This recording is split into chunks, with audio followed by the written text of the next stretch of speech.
The moment I have realized God sitting in the temple of every human body, the moment I stand in reverence before every human being and see God in him, that moment I am free from bondage.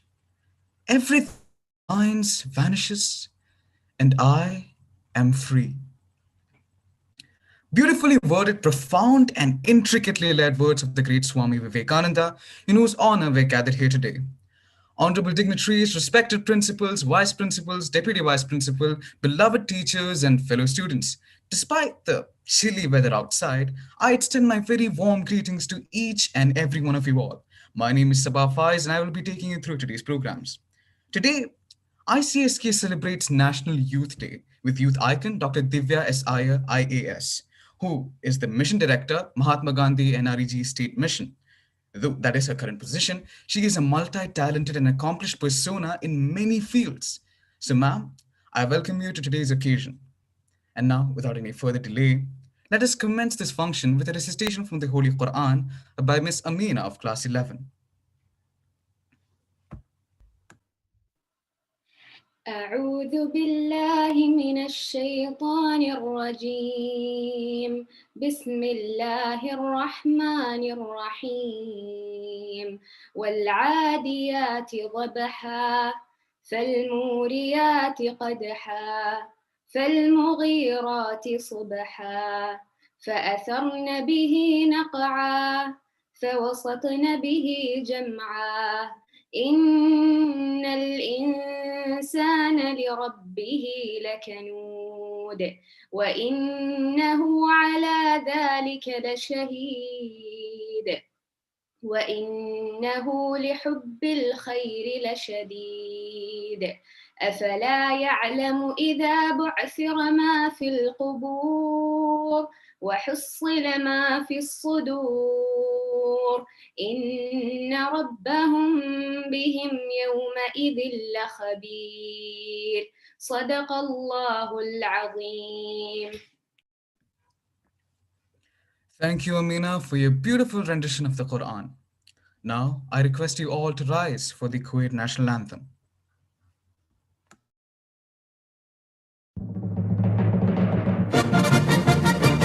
وطن الكويت سلمت للمجد وعلى جبينك طالع الساقي وطن الكويت سلمت للمجد وعلى جبينك طالع الساقي وطن الكويت وطن الكويت وطن الكويت سلمت للمجد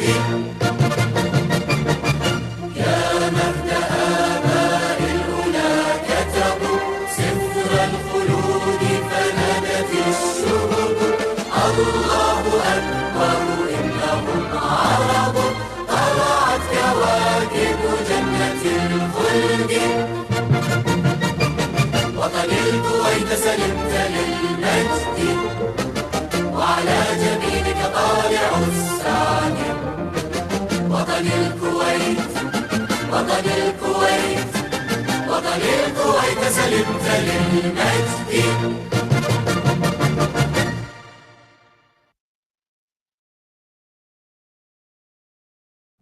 Please be seated. To handle yourself, use your head. To handle others, use your heart. This famous line is an extract from the conversation with Eleanor Roosevelt. Yet, this person that I'm about to introduce has used both his intellect and his compassion to guide us students towards our goals. He is none other than our beloved principal, sir, and senior administrator of ICSK, Dr. V. Binimum. Sir, I welcome you to present the welcome address.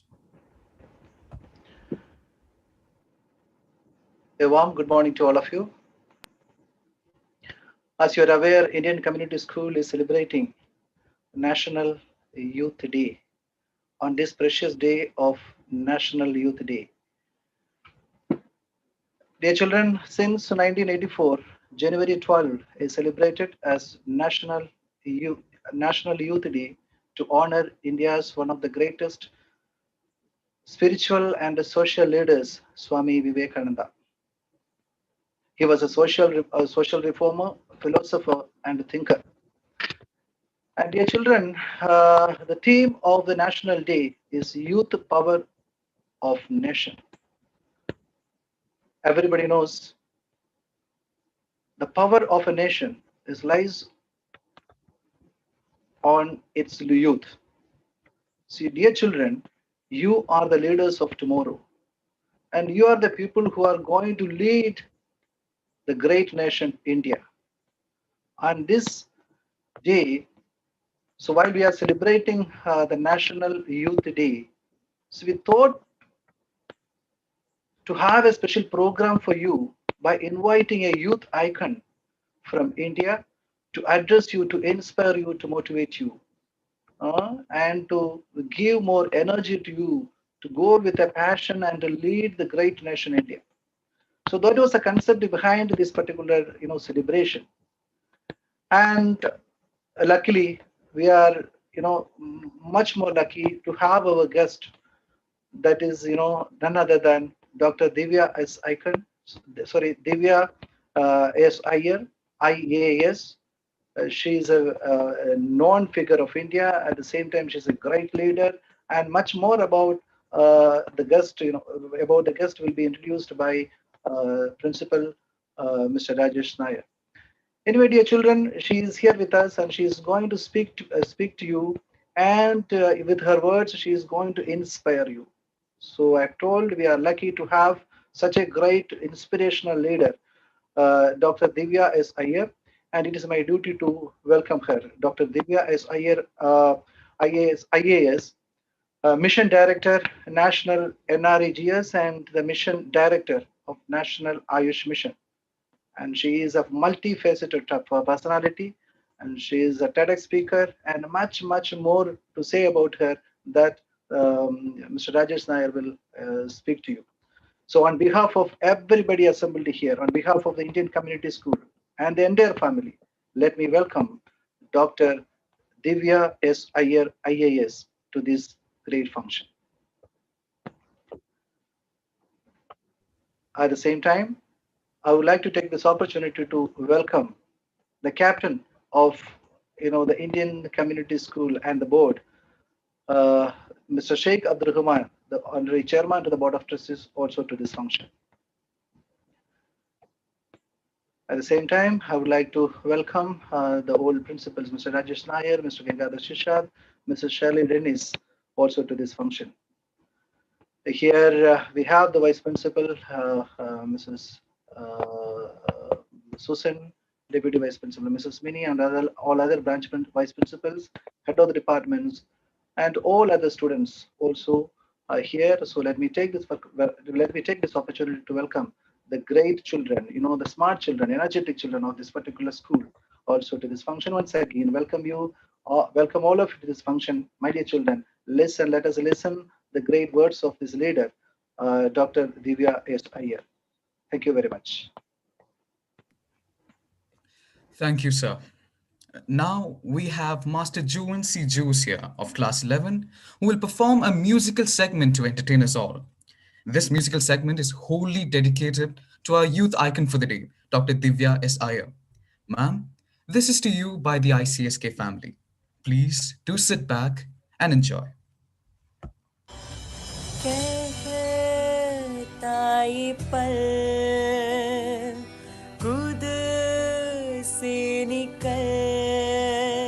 जीते हैं चल जीते हैं चल जीते हैं चल हम मुसाफिरता जाने दे धूप आंगन में आने दे जीते हैं चल जीते हैं चल जीते हैं चल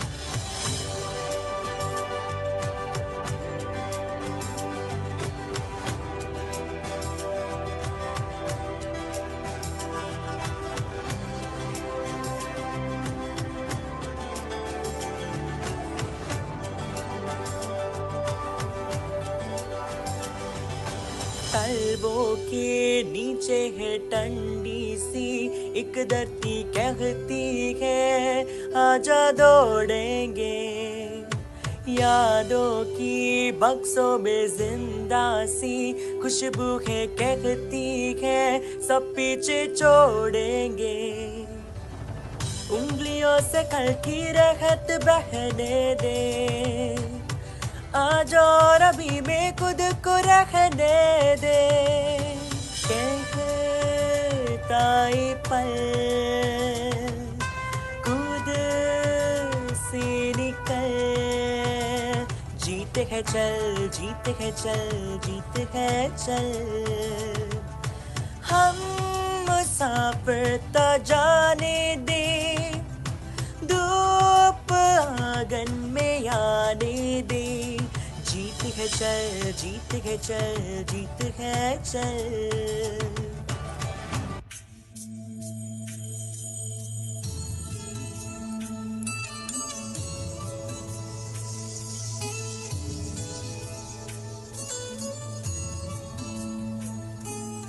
दीवारें ऊंची है गलियां की तंग, लंबी डगर है पर हिम्मत है संग, पाँव पे चाले है सांसें बुलंद, लड़ने चले हूँ आजाद की जंग, बेखौफ आजाद है जीना मुझे, बेखौफ आजाद है रहना मुझे, बेखौफ आजाद है जीना मुझे, बेखौफ आजाद है रहना मुझे।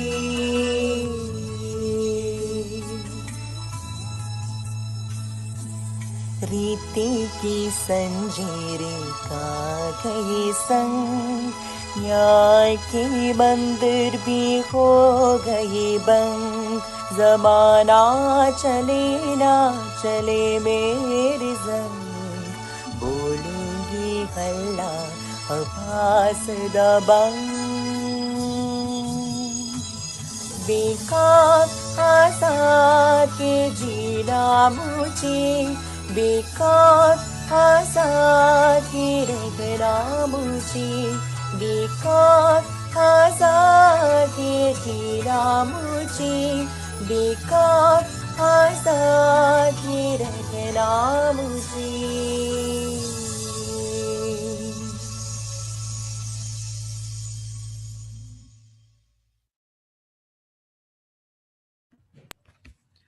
Whoa.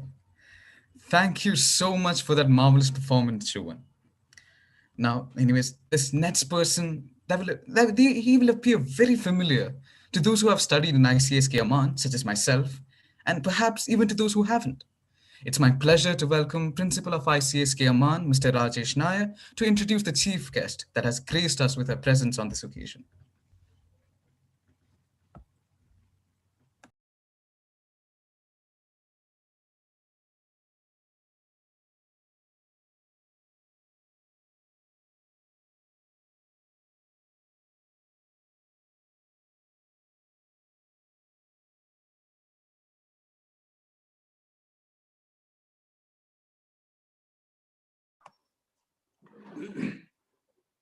Good morning, everybody.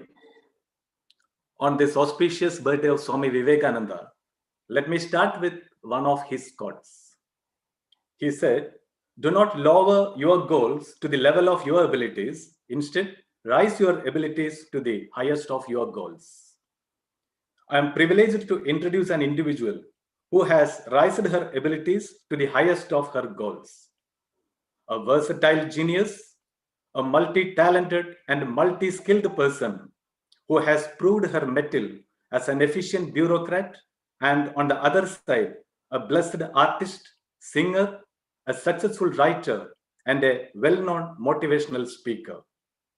She is not only a doctor who knows the anatomy of the Homo sapiens, but also a passionate dancer who learned the anatomy of Bharata Muni's Natya Shastra.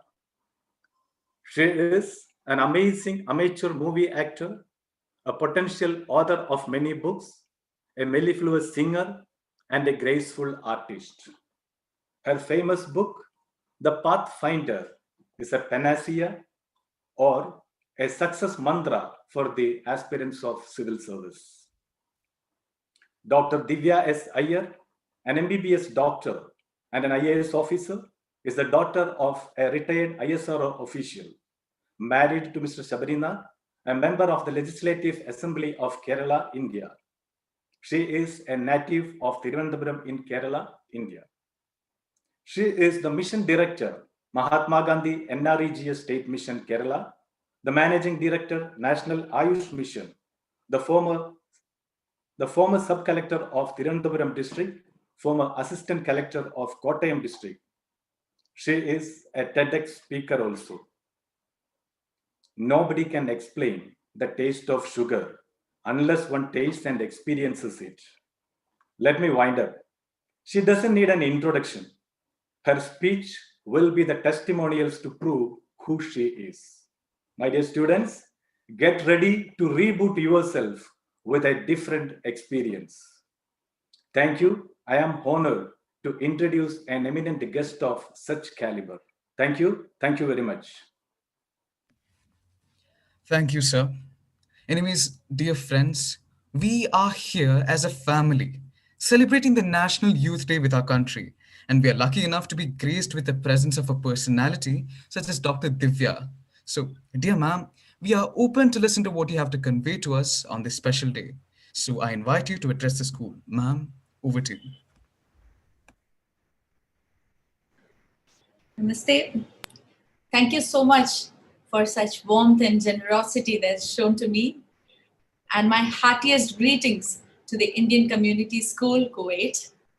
Thank you so much, Dr. Binamun, Dr. Rajesh, and the stars of today, the young and energetic and vibrant students and their families and the teachers of the Indian Community School, Kuwait family. And I'm indeed privileged and honored to be a part of your family, albeit for these few minutes today. And what wonderful way to start this event. There is no better way than to start it off by music, isn't it? And thank you so much for that mellifluous music.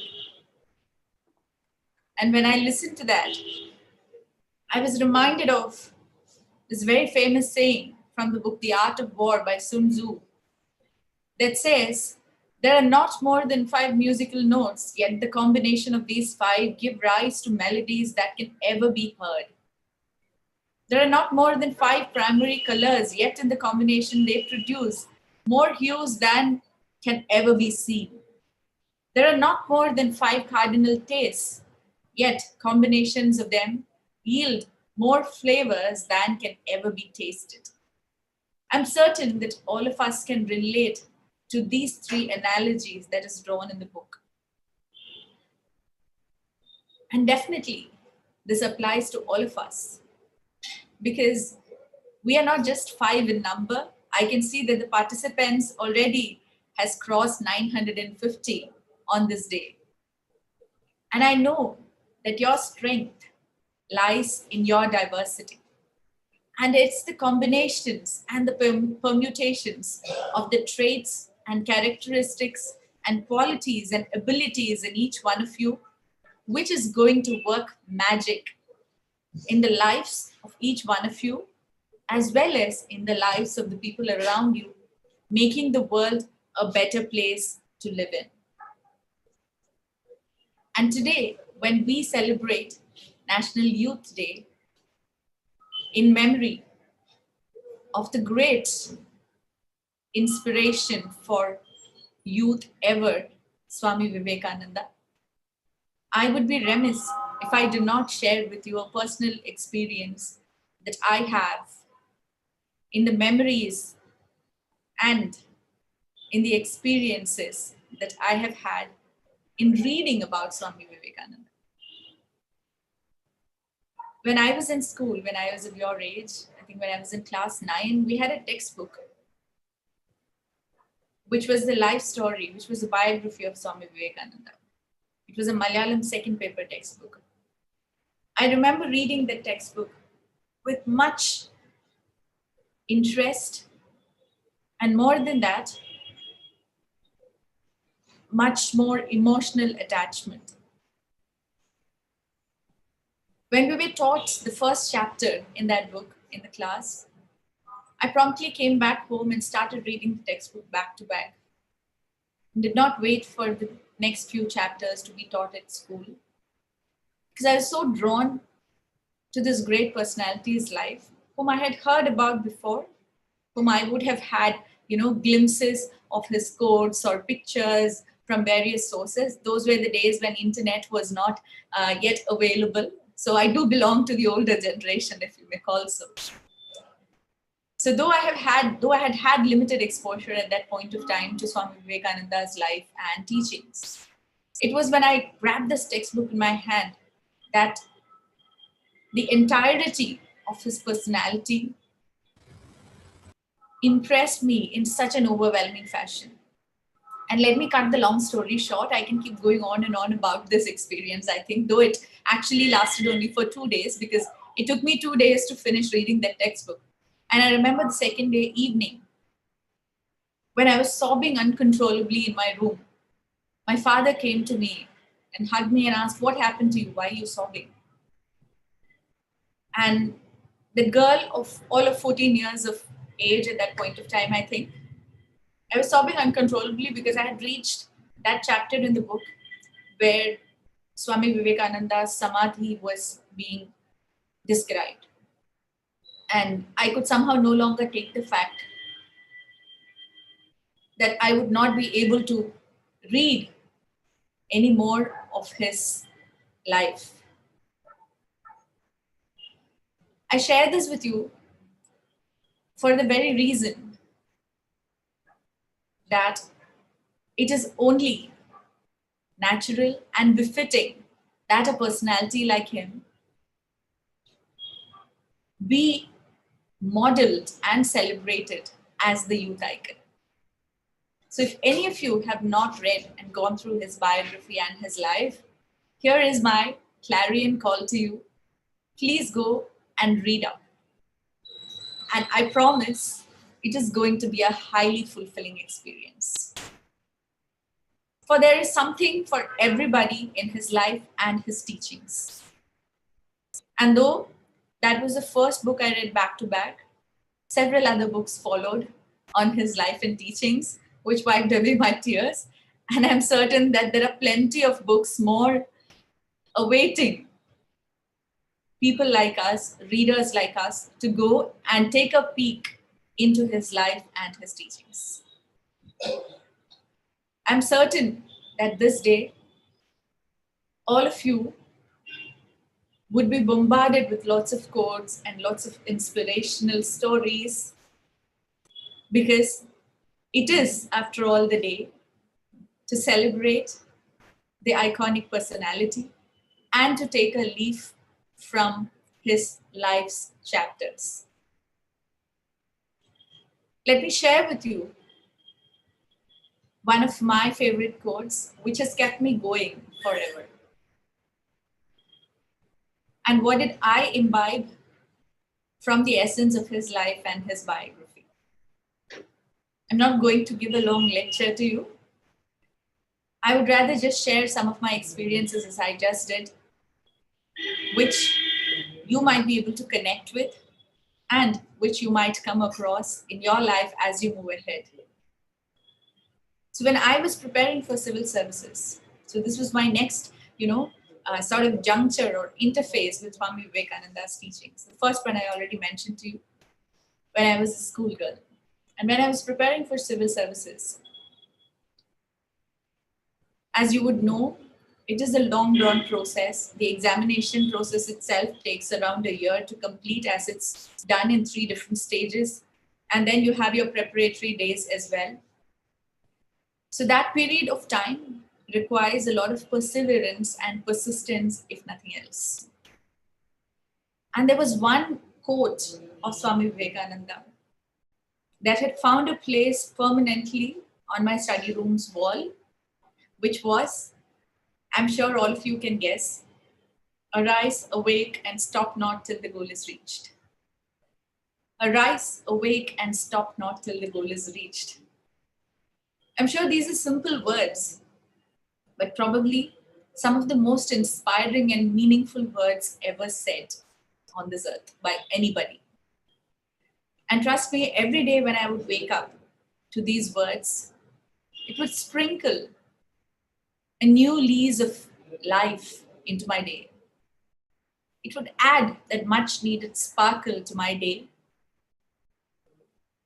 It would light up any darkness that might have stayed along from the previous night onto the day.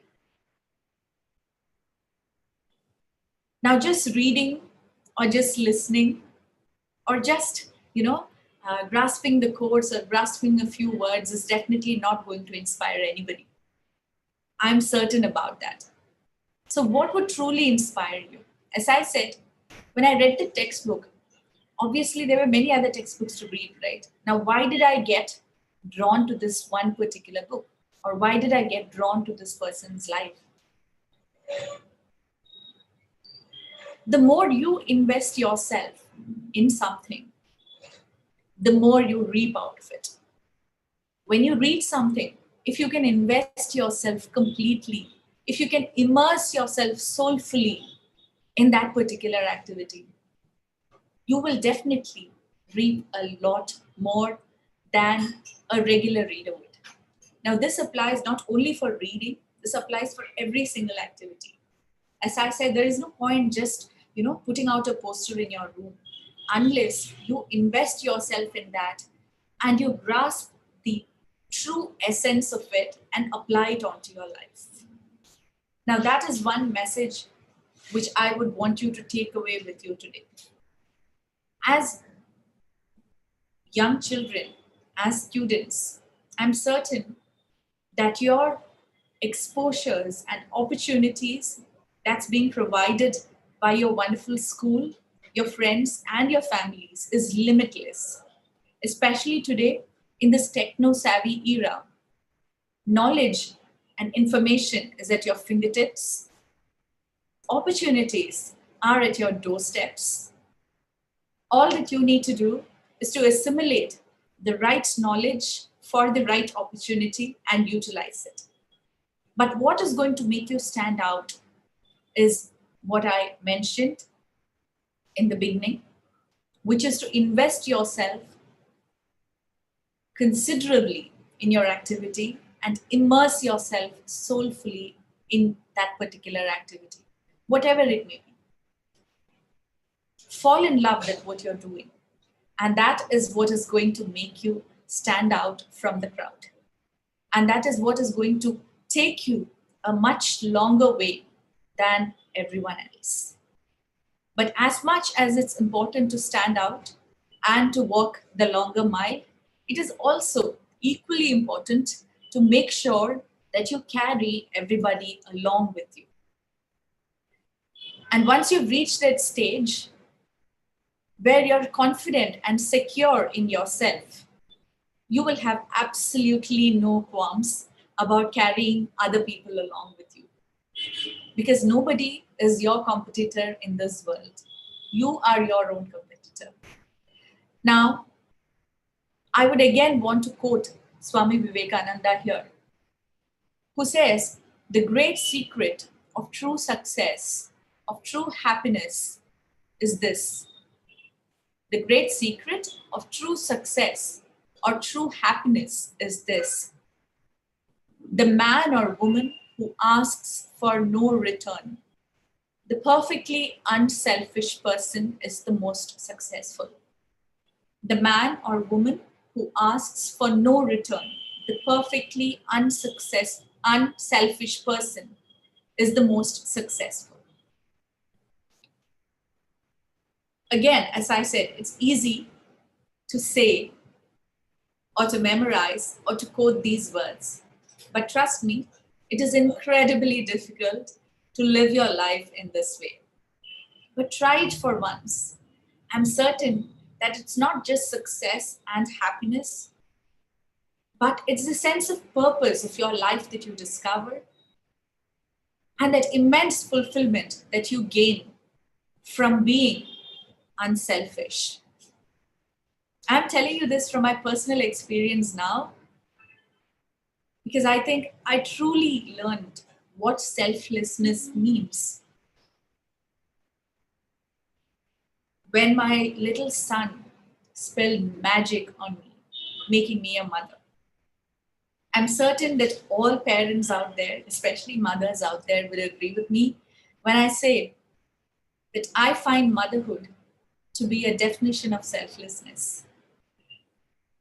An adorable son, all of 1.5 years of age, I can see how I put him in front of everything else, how I put him and his health and happiness in front of me. It is selflessness in action, day in and day out. And when I try to apply this at work, when I try to apply this quality onto everything else that I do, I realize that the joy that one gets, the fulfillment that one gets out of this is definitely much better than anything else I have ever experienced in my life. And as a person who has received so much, so generously from the people around me, and when I say received, I do not mean material possessions. I mean all the intangible resources of guidance, of values, of teachings, of lessons, of experiences, of joy, of sorrow from the people around me, especially from my family and my teachers and my mentors, to whom I'm incredibly beholden to. I find that when I start giving to the rest of the world, it is my way of saying thank you to everybody who has given me generously, including all of you who have showered me with such generous words.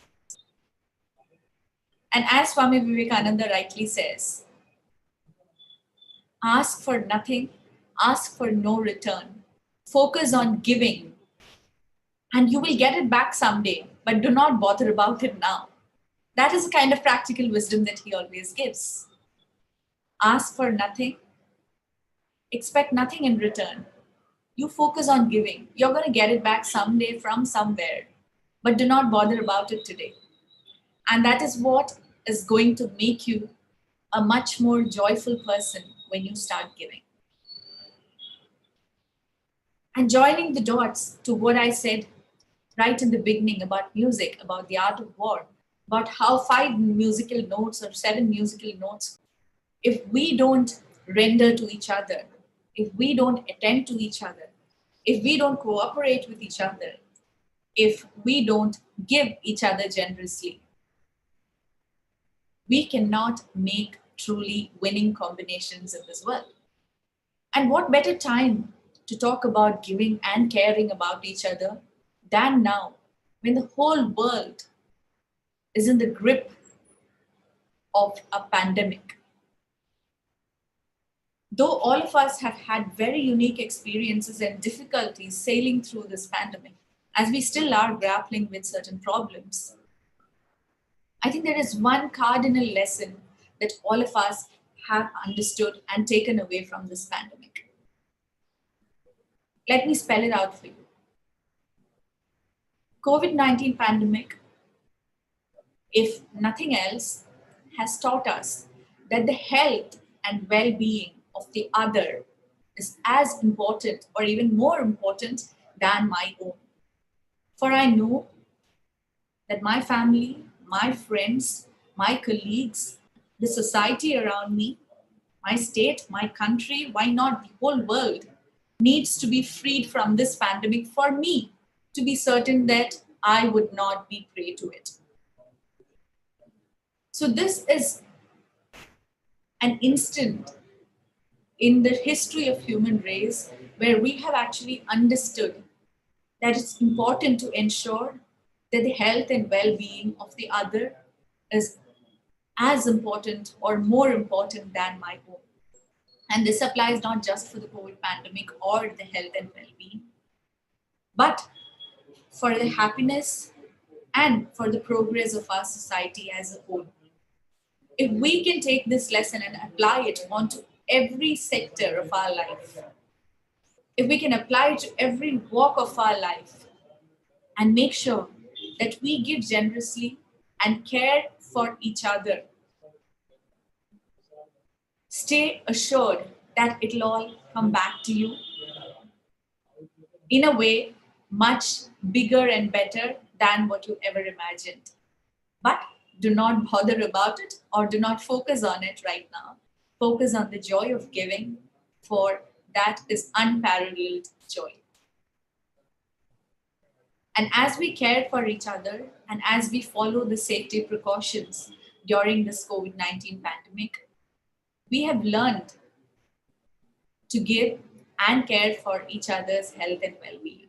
Let us not forget these lessons as we move ahead when we come out of the deadly grips of this pandemic. Let's try and apply to other walks of our lives. Especially when I realize that I'm talking to young students, I'm certain that all of you are highly tech-savvy people, much more than I am, or probably your teachers or your parents are. So when you enter the world of social media or the virtual world of communication in general, I think it's important to keep this in your mind, that you care for each other and you give each other generously and not spread hate and mischiefs and pranks across social media. I'm certain that I don't need to give you this piece of advice because, I'm certain that all of you would have already learned how to utilize social media properly. But I would be remiss if I do not mention this when I'm talking to a bunch of young tech-savvy students out there. Let me try and explain where I'm coming from. There was a time when we used to write letters in longhand and send it across by post and wait for the response to come back. A reply letter to come probably in a week or two or a month or so. I still cherish some of those letters written by my friends. We had a lot of patience in doing that, in writing the letters in longhand, in sending it across, taking the effort, and in waiting for a response over weeks probably, or months sometimes even. Today, when we send a message by WhatsApp, and if the settings are right, if you see the blue tick at the other end, which means that the person has already viewed your message, and you don't get a response back, say in 5 seconds or 10 seconds, you're already rattled. Now, this applies not just to students, but to all of us. We have somehow lost that kind of patience that we used to have when we used to write letters. Today, when we get onto social media and start browsing through pictures of our friends and our family and probably, even strangers for that matter, there is that longing for seeing how the picture has come out when we used to take pictures using our regular cameras, which was not digital then. Somebody would click your picture and then you need to take the negative and then you need to take a print out of it to see how you look even. Today, you can take your own selfies and apply lots of filters to it and start projecting yourself the way you want to the rest of the world. I sometimes wonder if this obsession with trying to make ourselves appear good, appear beautiful in front of others has somehow made us lose the game of trying to appreciate the true beauty of each other. I would like to call this generation a selfie generation sometimes. Because very often we all tend to look at ourselves, our appearances, our outer appearances, than look inward into us or even look at the other person who is next to us. Now, when I say we, I include myself in that. All of us are probably victims of the selfie generation phenomenon. So it is not about taking the picture. It is not just about taking the selfie that I'm talking about. It is also about how we are obsessed with ourselves in today's age and era, and how we yearn to probably get a thumbs up or a like or a heart from as many people as possible on social media when we post our pictures. And the kind of techniques and the kind of filters and the masks that we use in order to amass these likes. It's all fine when it's just fun. But when it becomes an obsession, and when you actually start applying the same formula on your life, then we are probably somewhere losing sight of the way ahead. And that's the only thing I would want you to be careful about as you go ahead. Remember that it's important that you also look at and appreciate the beauty of each other and accept the flaws and imperfections in each other when you render to each other and make those winning combinations. Of course, I don't mind, all of us taking selfies, but it's important that we look into ourselves beyond our outer appearances that the selfies show. And it is important that we have the strength to show our true selves to the rest of the world outside and accept each other and cooperate with each other in order to make those winning combinations. So when I talked about Swami Vivekananda asking and exhorting the youth to give generously and expect nothing in return, it's this that I would want you to take away from today's event. Whether it be in virtual world, whether it be in real world, it's important that you start giving generously and caring for each other generously. And trust me, that will take you a long way than anything else you may ever do. When I was in school, in Scouts and Guides, there was this little activity that was a part of our regular profile. It was something very, very elemental, I would say. It was to keep a good deed diary. Now, good deed diary is nothing but, do something good every day. Help somebody, try and be good to somebody. Something as simple as, I'm talking about, class 2, class 3 times. So something as simple as, giving your eraser to your friend who requires one, or, sharing a lunch with someone, or, helping someone cover their books with brown paper. Or something, it could be something small, it could be something life-saving, that's up to you. But do something good every day to somebody else and write it down. It could be a human being that you are helping out, it could be nature, you could just plant a tree, you could water the plants, and that could be a good deed as well, right? So do something every day and write it down. So this seems like a very simple activity and task, right? But when you actually do it, I think I did it for around a month. And at the end of 1 month, when you share it with others, or even better, when you share it with yourself, when you look at it and read it and assimilate it yourself, you suddenly, you're overwhelmed by the fact that you're actually capable of doing so much good to so many people around you. And the very realization actually propels you to do more good, So it kind of becomes addictive in itself. And you start doing that over and over again. And you realize that that is probably the most fulfilling thing you could ever do in your life. So if you want to try it personally. It's not to show anybody else. It is not for a scorecard, but it's just for yourself. To try and understand and rekindle all that goodness within you, which you can actually spread and help make the world a better place to be in.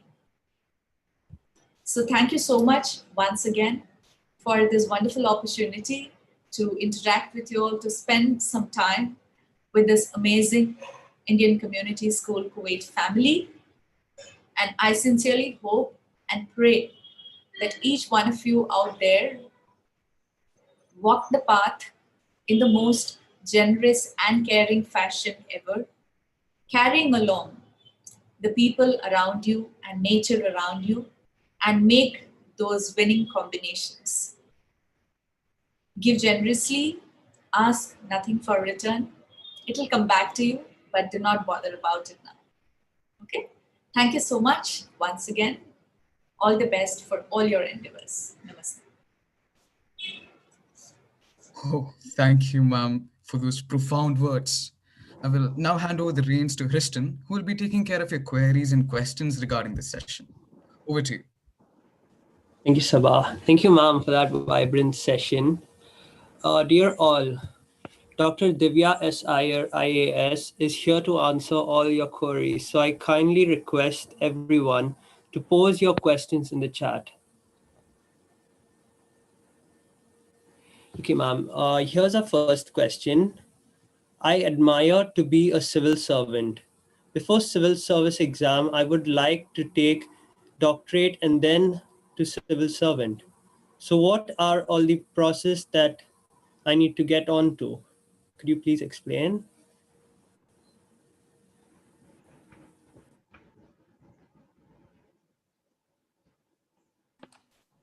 Ma'am, kindly unmute, madam.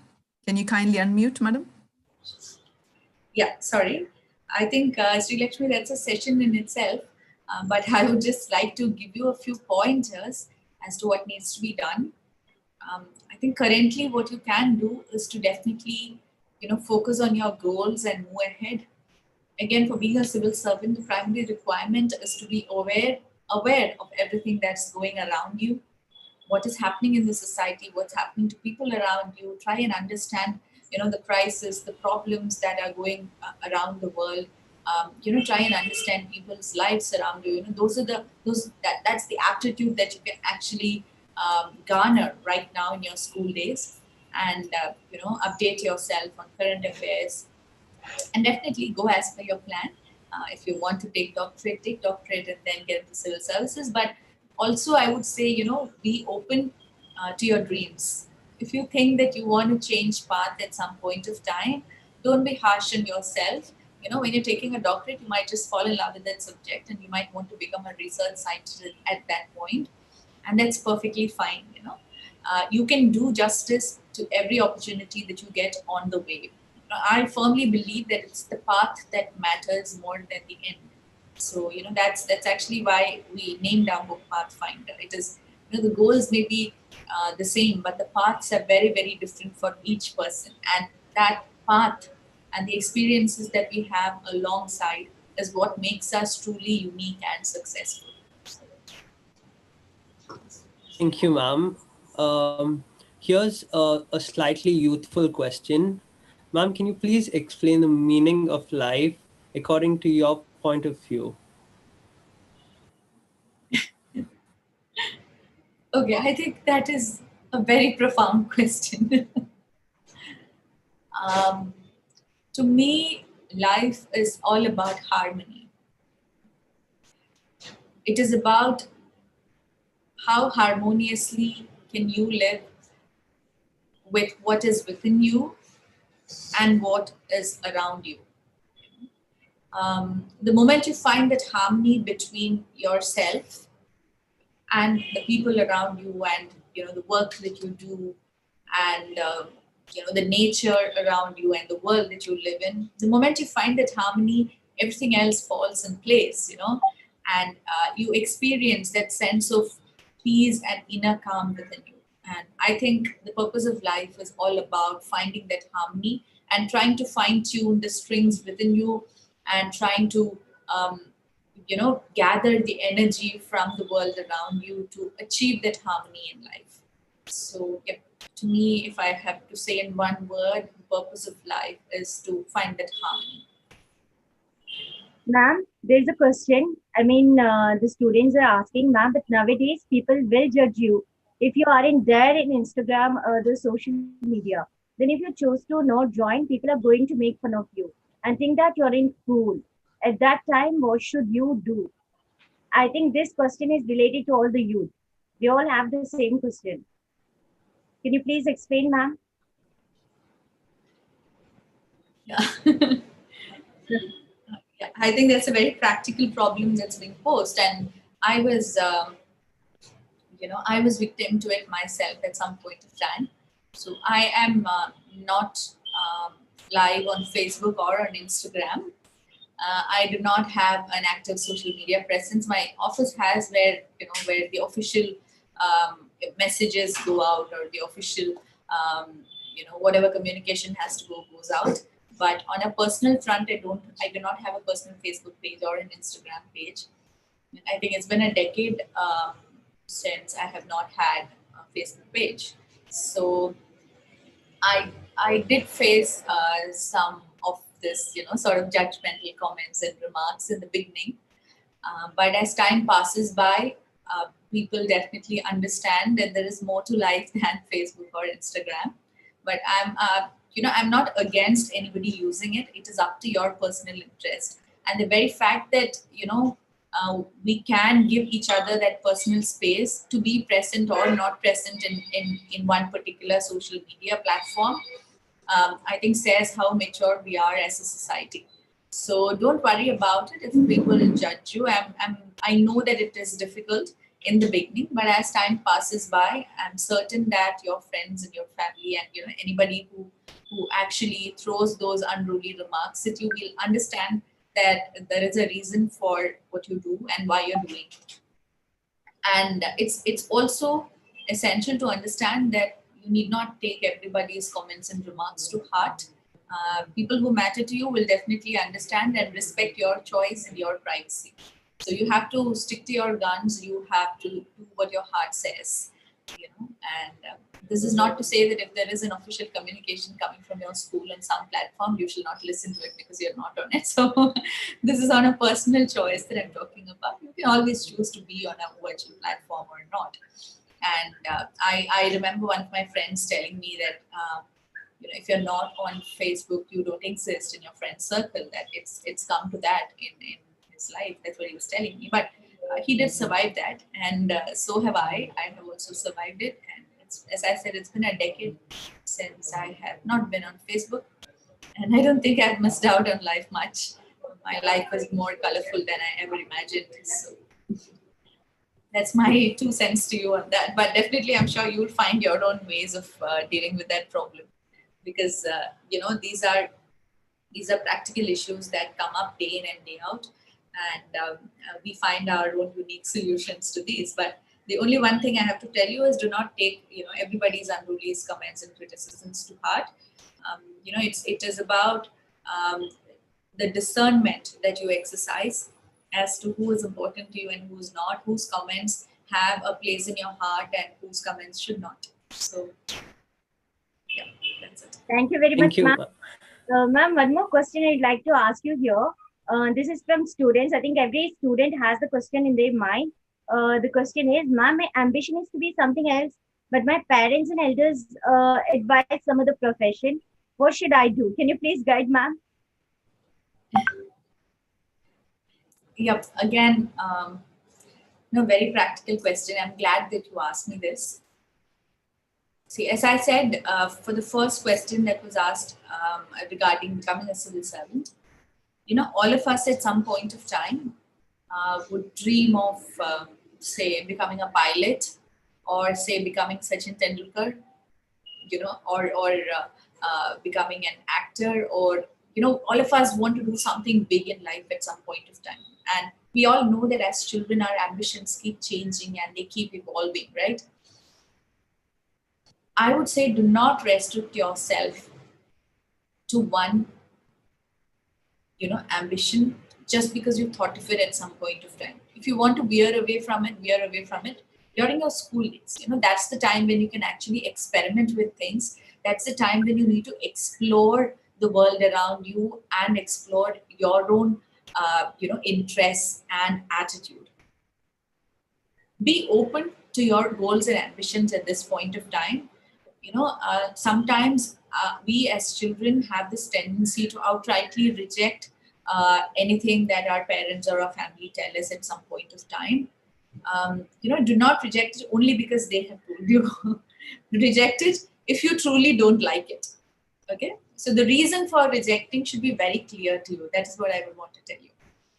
Just because somebody else is giving you a suggestion or a recommendation or an advice to choose something, do not reject it only because that person is saying it. Okay? Reject it because you truly do not want it. If that is the case, then fine. But I would say at your age, it is best that you keep your options open and cultivate your interest in something which you truly love.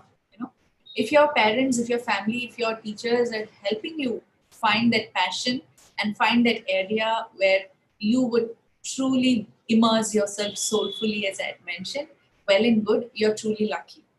Now, if the people around you are trying to distract you from what you really want to immerse yourself soulfully in, try to ask yourself whether you actually love what you're going to do or whether you actually love your choice.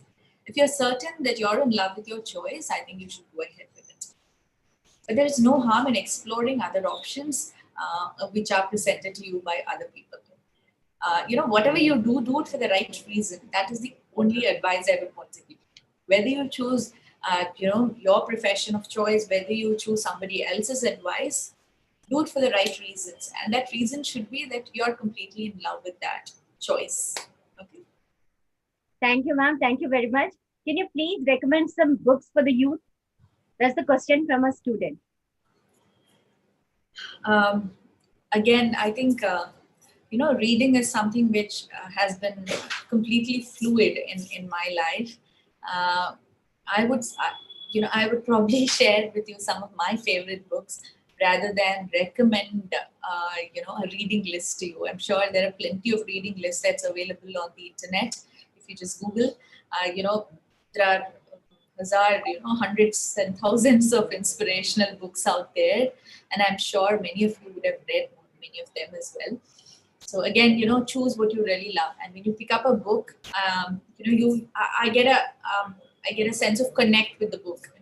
Something like The Sixth Sense. It is kind of inexplicable. You get a connect with the book when you open it, when you start reading it, and then you would want to invest yourself in it so much that you kind of become one with the book, and then you pick up the essence, you imbibe the essence from the book in a very seamless fashion, and that shows out in your daily life and your activity. That is that process that needs to happen when you read the book. It is not about the book. It is not about the author. It is not about it's not about the words. It is about that experience as a whole. From the moment you pick that book, you connecting to what is in it, and you imbibing the essence, and you actually applying it in your daily life. So, whichever book you choose, make sure that happens, and choose the books where you think you can make that happen. So that would be my generic advice. I think some of my favorite books, one book which has incredibly influenced me is The Prophet by Khalil Gibran. And, that's sort of a Bible for me. Every time at a juncture in life when I need to look at something, when I need to turn to a book, probably that's the book I turn to. Gitanjali by Rabindranath Tagore is another such book, which is like a, storehouse of wisdom. There is, again, Swami Vivekananda's biography. There are lots of versions of his biographies. I think the first one I read was, after that textbook I mentioned, I read this book by R.C. Majumdar on Swami Vivekananda, and there are several other books on Swami Vivekananda. So, that is, again, any version is fine as long as, you can connect to it completely. So, those are three books offhand I can tell you which has really influenced me a lot as a person, when I have grown up, during my school days and my college days. I think these three were authors that really influenced me. Viktor Frankl, The Meaning of Life, is another book, which is a very short, very small book, but it's a powerhouse, as you say. Then, I think these are some of the books that Jonathan Livingston Seagull is another book, which really, helped me pick me up from the, from the ashes, to rise from the ashes. Every time I have met with failure, books like that, say Jonathan Livingston Seagull, or Who Moved My Cheese. These are these really tiny books, probably highly commercialized books also, which has sold like over 1 million copies across the world and all. But at some points of time, when you need that little pop in your life, when you're really down and out, sometimes these kind of books really help. They may not be the most profound books like The Prophet, but it's okay to read these smaller books also, or things which are not very profound, which might be formulaic, in its sense, but these are also fine. So I have read books from that end, which is The Prophet, to this end, which is Who Moved My Cheese, and all of them have helped me at some points of time in life. It's like having food. You can't really have the same kind of food throughout, right? You need variety in your food also. Sometimes there are times when you yearn for some bit of junk food. There are times when you really yearn for comfort food and soulful food. There are times when you need a feast. There are times when you just need a dessert. So books are like that for me. So these are some of my recommendations, I would say. But definitely, I think you should choose your own menu for the books. Thank you, ma'am. Thank you very much. Now there's a question from our students. Could you please share some of your experiences as an IAS officer?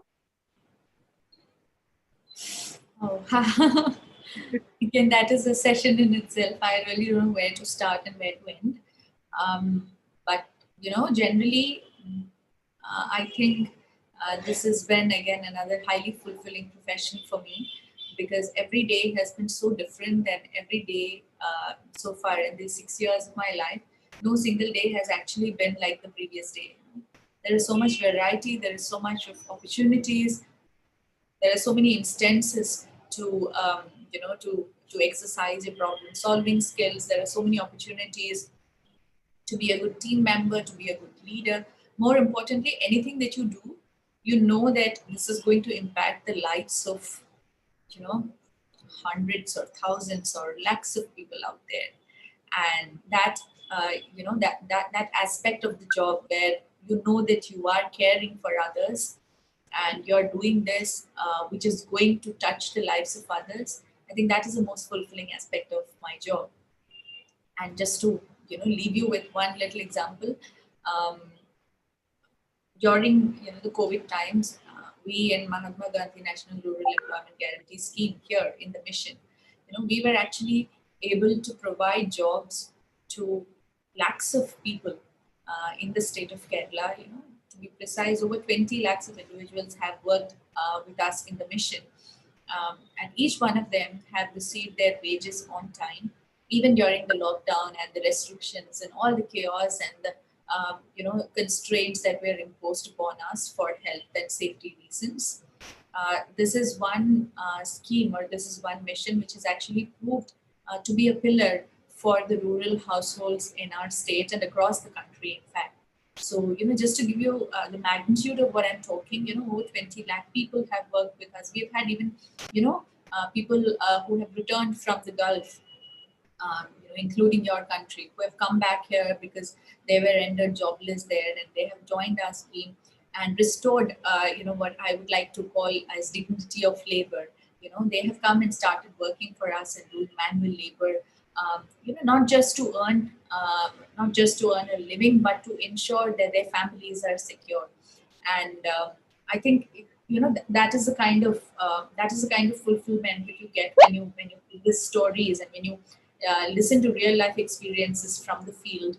So we have actually brought in amount to the tune of 2,700 crores to the state of Kerala just during this COVID season as wages for our people who have worked under our scheme. So that is the that's the magnitude of work that I'm talking about. And what could be more fulfilling than realizing that there are 20 lakh families out there who are better off today because they've come for work, which has been facilitated by you. So so that's the kind of experiences that I would want to talk about. But there are lots to talk about. I would not go into the details. I think if there are no more questions, we can close for now. Is that okay? Yes, ma'am, surely. Thank you so much for your valuable time. I now hand over the stage to Sabba. Thank you, Kristen. Thank you, Mehtab ma'am. And thank you, ma'am, for that inspiring, amazingly profound words. We can only hope to show how much we appreciate this by presenting you with a digital memento. I request our Honorable Chairman and member of the ICSK Board of Trustees, Mr. Sheikh Abdurrahman sir, to present Divya ma'am with a digital memento.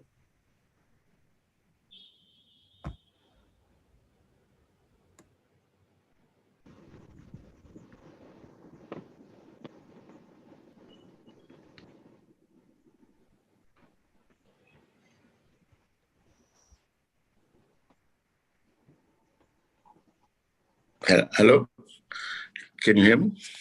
It's audible. Can you hear me? Yeah, it's audible. Am I audible? Yeah, okay. Thank you, Dr. Divya S. Iyer. We have last more than an hour, we heard your speech and your question and answers. Thank you for giving our children a roadmap. And in fact, as you rightly said, it is what we give that belongs to us. I also strongly believe in that. It is more than what we take, what we have, what we possess, than what we give is our asset. I always believe in this. And this is what take away for our kids. They should know that what we give is that belongs to us. It is the generosity that makes us a good human being in this world. Thank you, madam, for your speech. And I'm honored to hand over this digital memento to you. In these pandemic times, we wish to see you in our campus very soon when things are back. Thank you, ma'am. Thank you for your this thing. Thank you so much for all the warmth and again all the generosity that you have showered upon me. I sincerely wish the best of times ahead for all of you at the Indian Community School, Kuwait. Thank you so much. I will be logging off. Thank you. Thank you, sir, and thank you, ma'am. Speaking of thank yous, that reminds me. With this, we are approaching the end of today's function. I invite Mr. Gangadhar Shirsat, sir, Principal ICSK Khaitan, to deliver the vote of thanks.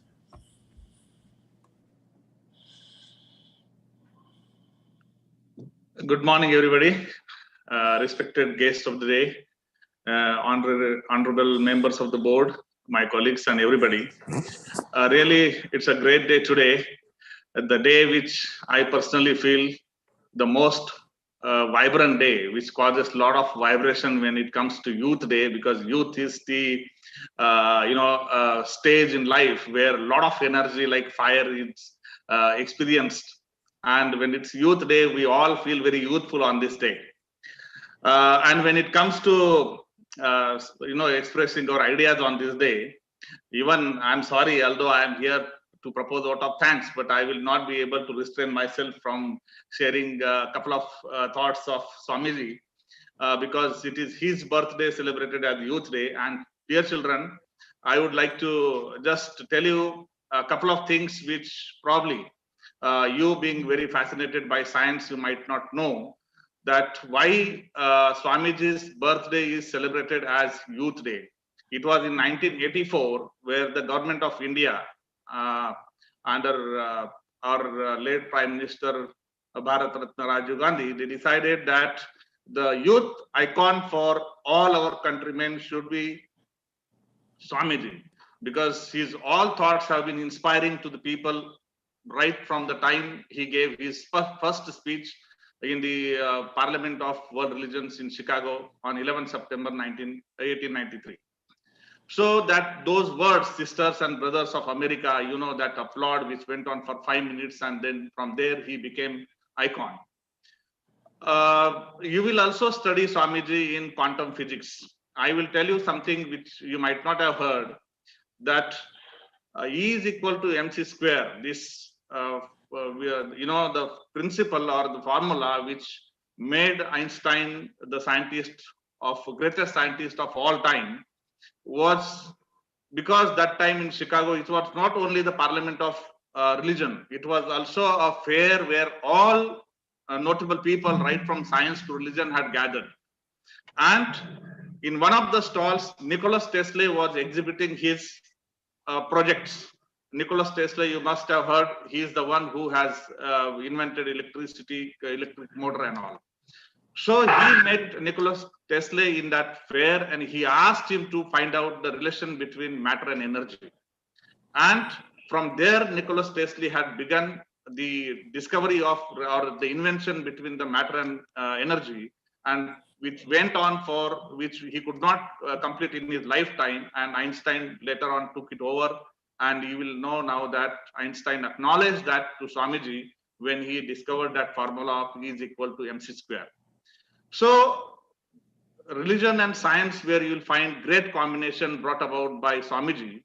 As you are the students of science, and I would like you to know this, that when he was traveling to Chicago from India, in the ship, he met an Indian who was going to purchase steel from Europe.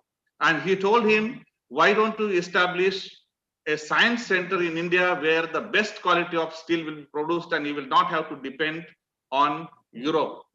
And that man later on turned out to be Jamshedji Tata, who established Indian Institute of Science in Bangalore, which is the premium institute.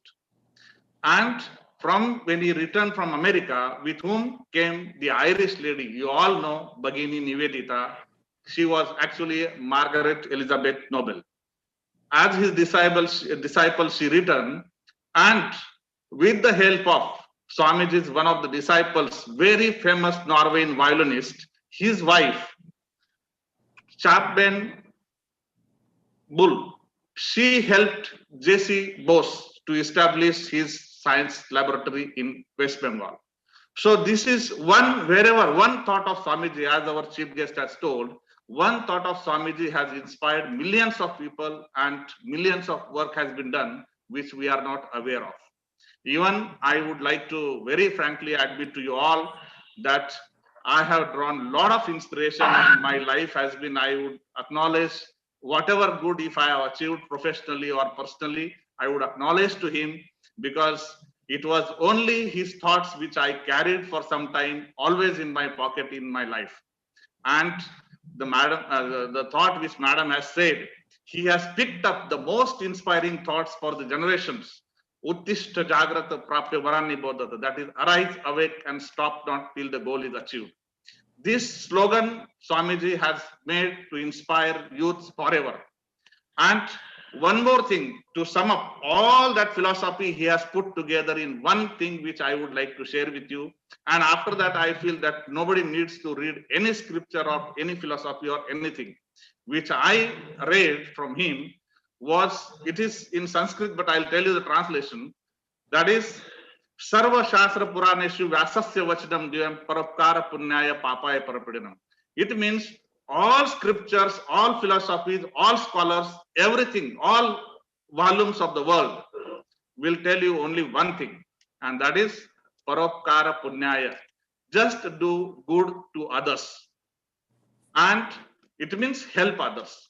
Paropkara punyaya, just do good for others, and papaya parapidram. If you hurt or harm others, that is going to be sin. If you help others, that is going to be merit. So just do good to others and don't hurt others. So this is what the summary of all scriptures and volumes and philosophy he has quoted. I would recommend you to read all his letters that Madam has mentioned. All his letters have been the most inspiring literature that I have so far found motivational.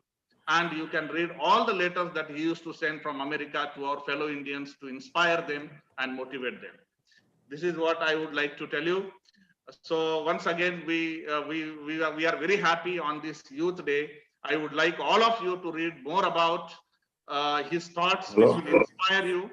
And one more thought which I would like to now tell you, that one more thought by which I have been always giving wherever the women are associated. I read one of his letters that all his philosophy actually he has drawn from our philosophies. But the thought which I read, Yatra Naryastu Pujjante Ramante Tatra Devata, the society in which the women are worshipped, even the gods would like to dwell there. And today, we have a woman speaker on Youth Day. I think this is the greatest thing that our organizing committee has done, that a woman speaker like Dr. Divya Iyer on Youth Day, especially on birthday of Swamiji, when we have a woman icon to speak and give the speech, really Swamiji's philosophy has come true today, I feel. And I would like to express my heartfelt gratitude on behalf of our entire institution, management, students, parents, staff, everybody, to Dr. Divya Iyer for giving a very inspirational talk. And actually, in her somebody asked her the meaning of life, and she told that you just live in harmony with everything around you. And when she said that after you experience that harmony, everything falls apart. I think that was the ultimate message. If you carry on, that is going to make your life peaceful, one with nature, one with everybody, and then probably you will even forget yourself. That is what the purpose of life. Thank you so much, Dr. Divya. You have been a great inspirational speaker, and it was our privilege to have you on this day. We will always cherish your thoughts, and as our chairman sir said, we always look forward to see you in our campus and draw the inspiration from your achievements and your talks. Secondly, my duty is to thank our honorable management.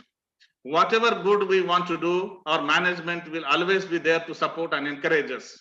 And despite being a working day, they have also spared their valuable time in attending this session. Our honorable chairman, Mr. Sheikh Abdul Rahman, thank you so much, sir, for being present here personally and attending this session and always guiding and supporting us in whatever we get opportunity to do for our students. Thank you so much. I would also like to thank our Honorary Secretary, Mr. Amir Mohammed, for his valuable time and inspiration always for all such good events. Also thanks to all remaining Board of Trustees for their constant support. I must say a big thank you to Dr. Binman for inviting such a learned and inspirational icon for today's function.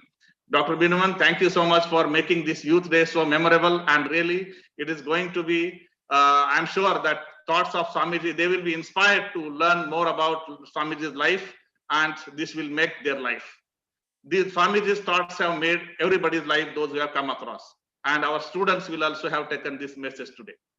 I would also like to thank my colleagues, Mr. Rajesh Nair, Mrs. Shirley Dennis, and vice principals, deputy vice principals, all dear teachers and everybody. Last but not least, my dear students and parents, without you, this function has no value. It is empty. It is meaningless. And your presence, your support encourages us to do more and more such things for you.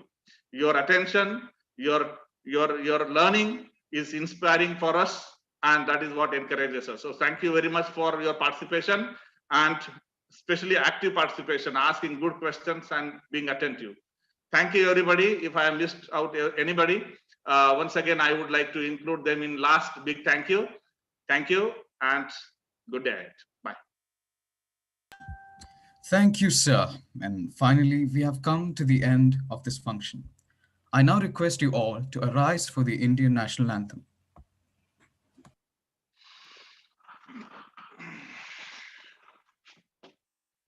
जनगण मन अधिनायक जय हे भारत भाग्य विधाता पंजाब सिंध गुजरात मराठा द्राविड उत्कल बंगा विंध्य हिमाचल यमुना गंगा उच्चल जलधि तरंगा तव शुभ नामे जागे तव शुभ आशीष मांगे गाहे तव जय गाथा जन गण मंगलदायक जय हे भारत भाग्य विधाता जय हे जय हे जय हे जय जय जय जय हे. Please be seated. And as promised, the end is here. I hope you all benefited from this program as much as I did. It really was an enriching experience. I thank you, Divya ma'am, for the entrancing session. The gratitude of the students that they expressed in the chat box bears testimony to that fact. And thank you to the ICSK management and faculty for organizing an event like this. That being said, this is your host Sabah Faiz signing off. Thank you and have a marvelous day ahead.